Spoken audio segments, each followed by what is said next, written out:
So, 5 brands that intrigue me. Let's have a chat about what they are.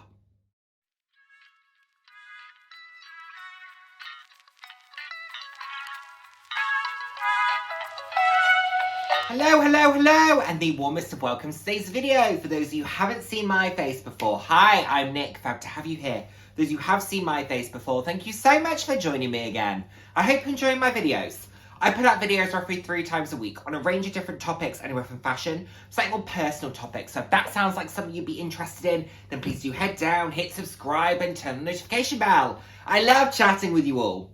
I'm all about living life loud, and what that means to me is being your authentic self, being proud to be you, and just celebrating who you are. Celebrating yourself, and of course celebrating others. So, what are we doing today? We are taking on a tag video, and this tag was created by the lovely Lisa from the channel Luxury and Life in the Middle. She is so close to hitting 1,000 subscribers, a huge milestone for any YouTuber. So please do go and support the channel and subscribe if you haven't done so already. She's wonderful and makes great content, so do go and check out her channel. And Lisa created a tag around 5 brands she's intrigued by. So recently, many of us took on a tag that was created that was talking about brands we wouldn't buy. So Lisa has flipped that, and it's about the brands that we're intrigued by, the brands that we're currently having a bit of a flirtation with, but we've not necessarily picked anything up from for a variety of reasons, but maybe we would like to. Deb from the channel Wild Unfiltered was kind enough to mention me in her video, and then I was tagged by the fabulous Living Lux with Meredith, who I hope had the most wonderful birthday recently. So, let's get into it. It goes without saying, but I'll say it anyway. I'll link everybody below who I have just referenced. Now, the first brand that I'm thinking of is a brand that I just can't seem to get hold of a piece from, and it's Telfar. Now, I love the Telfar shopping bags because I like that top handle but also shoulder aspect. It's quite reminiscent of my MCM Aaron shopper for me.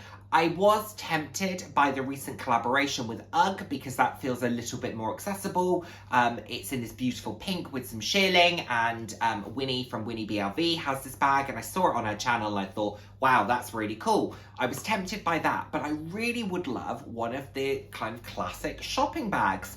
They always sell out so quickly. I've been ready when the drops have happened, and the colours that I've wanted have sold out so fast. So I'm just thinking, is it meant to be? I'm not sure. It's not worth me buying one pre-loved. It's not one of those bags that I want to own pre-loved. There are certain bags I will. This isn't one of them. The colours that I would quite like is I would love one of the vibrant, the neon green, the neon pink, neon yellow, that very bright blue that they do. But like I said, I am also considering the UGG collaboration, which is $420, sorry, and then you'd be looking at imports, etc. So I reckon I would probably end up spending about £550 on that, I would say. So I just need to determine if it's worth it for me, but I do really like it. I like what the brand stands for. I think it's great.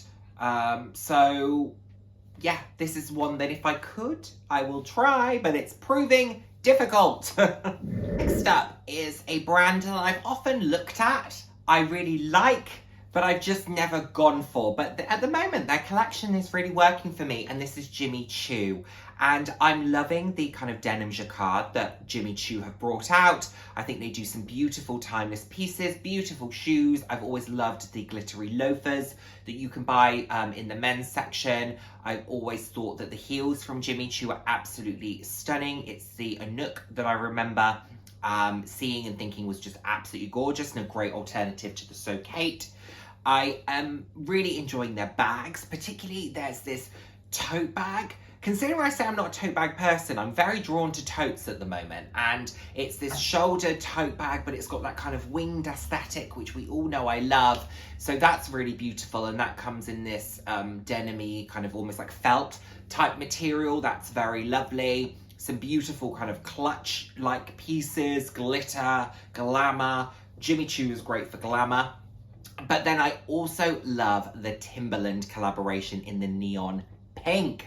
I own Timberland boots. I don't wear them very often. I should wear them more than I do. But in this neon pink, oh my goodness, they are gorgeous. £595 though, that is a lot of money. It's not that unreasonable for Jimmy Choo, I would say, considering how substantial the shoe is, but in the grand scheme of my life, that's a huge amount of money. So this is a great brand.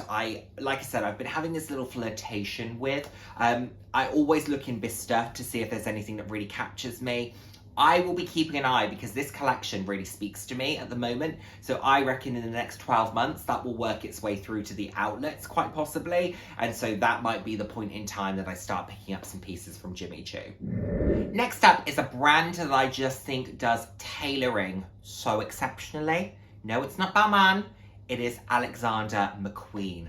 Oh my goodness, the patterned suits that you can buy from Alexander McQueen are quite simply exceptional. I think they are stunning. I always said if I got married, I would like to get married in Alexander McQueen, and then I would like to switch to Moschino for my reception, because I would love the fun aspect of Moschino, but I love the impact that the Alexander McQueen tailoring has. I think it's absolutely stunning. Just breathtaking, in all honesty. They do pieces that include embellishment as well. Honestly, I don't know that there are many brands that can make a suit quite like Alexander McQueen can. I think it's absolutely fantastic as a brand. I do like some of their other pieces. I like their large oversized sneakers. I like the skull motif that runs its way through the bags. It's all very beautiful. It's all very intricate. None of the bags necessarily speak to me. They do this really pretty, they call it a satchel in this embossed kind of mock croc in this beautiful pink. That's lovely, but size-wise, it's not quite right. However, do I think if you're looking for something like a Chanel boy, that it's a really good alternative? Yes, I do. But it's really around tailoring, suits, ready to wear. Those types of things would be what I would buy into for Alexander McQueen, tailoring more so than anything. And I would just accept the fact that the cost is what it is, and it would be very much occasion wear. Like I said, if I was getting married, I would be spending what I needed to spend to feel my best on that day. Otherwise, for me, what would be the point? I would hate to look back through the photos and think, Nick, what were you doing? I want to look back and say, I felt incredible that day. Even if it was out of fashion, by the time I'm looking back, I want to be able to say I felt incredible. And to do that, I think something like Alexander McQueen would help. As someone who enjoys maximalist approaches to fashion, who likes things that can be a bit more in your face, as much as I have conservative aspects, I do like maximalist as well. I feel like Versace is a great brand to buy into for someone who's maximalist. This featured on a lot of people's brands I wouldn't buy from list, actually, which was quite interesting. I quite like the fact that it is so bold and so brash, and in some instances a little bit tacky, because that's actually how I can be, and that's how my style can sometimes be. And I think there's a way of tempering the piece. So if you've got a very bold Versace bag, for example, you could work the outfit around it to either really lean into that and make sure everything is so bold, or you can pare it back a little bit. I love some of their Baroque ready-to-wear pieces. I really like things like the chain reaction shoes. I really like the bathrobes. I would love one of those bathrobes, particularly in that beautiful pale pink. They also do the most stunning turquoise. I mean, what a fabulous piece to own to just go around the house. A robe is something that I actually need to buy in general. I don't own one. Because my lounge wear is like a tracksuit. But actually, I feel like a robe would be a good thing for me for over the top of my tracksuit. And maybe a Versace one could be a good thing. But I do like their stuff. I really like the La Medusa range as well. Unfortunately, they've taken the large size out of the La Medusa range, which is a bit disappointing, but I guess that will have been a decision made at a time when big bags weren't as popular. They are now coming back, so I'm hoping that they'll put it back in. Alternatively, I'm really loving the kind of Rive Gauche book toe shopper style bags that you can get from Versace. They do one in a really gorgeous green, a really beautiful pink. So some really fun pieces, personality pieces, a little bit bold, a little bit brash, a little bit tacky. But hey, I think there's always a place for that in a wardrobe, particularly in mine. Last, but by no means least, a brand that I do not feel gets the recognition it deserves. Roberto Cavalli. Now, I have always loved Roberto Cavalli, and it was a brand that when it first turned my head, I wasn't in a place that I was comfortable enough with myself and my style to feel like I could buy into, because it is so bold, it is so out there. However, I love that. I love the animal print. I love the way that they mix neon with animal print, and it's just maximalist at its best. The high heels are stunning. The fact that they have these, they're there to resemble a tiger tooth. How you walk in that, I am unsure. I consider myself to be a pretty proficient high heel wearer and walker. These would make me nervous, but there is every part of me that wants to try them because I just think they are so impactful. They have these beautiful bags, this stunning kind of snakeskin python look shopping bag. Again, we're back on the shoppers here, but I absolutely love it. I think it's so beautiful, but it's one of those brands that you can just tell what it is by the motifs and patterns that they use. It doesn't have to have Cavalli splashed all across it. You look at it and you see a bit of neon pink or green or yellow mixed with a leopard print, or you see some zebra print. Bets are it's Cavalli, and I absolutely adore it.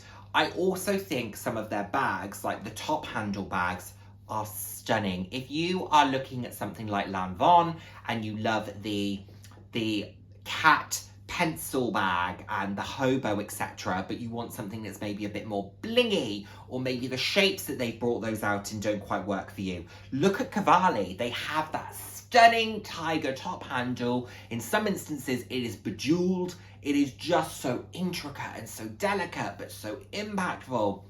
I mean, that is an item that would get noticed. Imagine wearing that with the most stunning, like, neutral or like all black tuxedo. So an all black tuxedo, a great pair of shoes, that bag is going to pop. It will be stunning, but also maximalist, as we know. Throw in more leopard print, throw in more big cat print. Why not? Just go all out. That's what these types of brands are there for. Pucci would be another brand that I think is very similar. It's got that very kind of bold aesthetic. It's got, I just think I love these kind of more is more brands, if I'm honest. But that is something that as my style has grown and as I've understood what I'm looking for out of fashion more and more, I've become more comfortable with the idea of that more is more maximalist in-your-face style. Not everyone's there, not everyone wants that, it doesn't suit everyone, not everyone wants to suit it. I completely get that. But this is my list, so I am sharing with you what I am thinking, and these are great brands that I definitely need to be looking at more. And to be honest, I've been turned by a few of them, and to be honest, let's talk turkey. The one that I am actually most serious about picking items up from is Cavalli. Out of all of these, the one that if you said to me, Nick, pick one that you would, put your card in for first, Cavalli is where I'm at the moment. So keep watching, because who knows, in the future you might see some Cavalli, because it is out of these 5. I'm interested in them all, but that's the one that at the moment is my front runner. So there we have it, everyone. Those are my thoughts. Thank you so much, Lisa, for creating the tag. It was a lot of fun. Thank you so much, Deb, for mentioning me, and thank you so much, Meredith, for tagging me. It was a great tag. It was a lot of fun. I really enjoyed watching their videos. Do go and check out their videos as well, and subscribe to their channels if you haven't done so already. I'm going to put a couple of people in the description box who I think would have a really good insight on this, and let's keep this tag going. Thank you so much as always for watching, and I look forward to seeing my next video. Take care, everyone. Bye now. Mwah.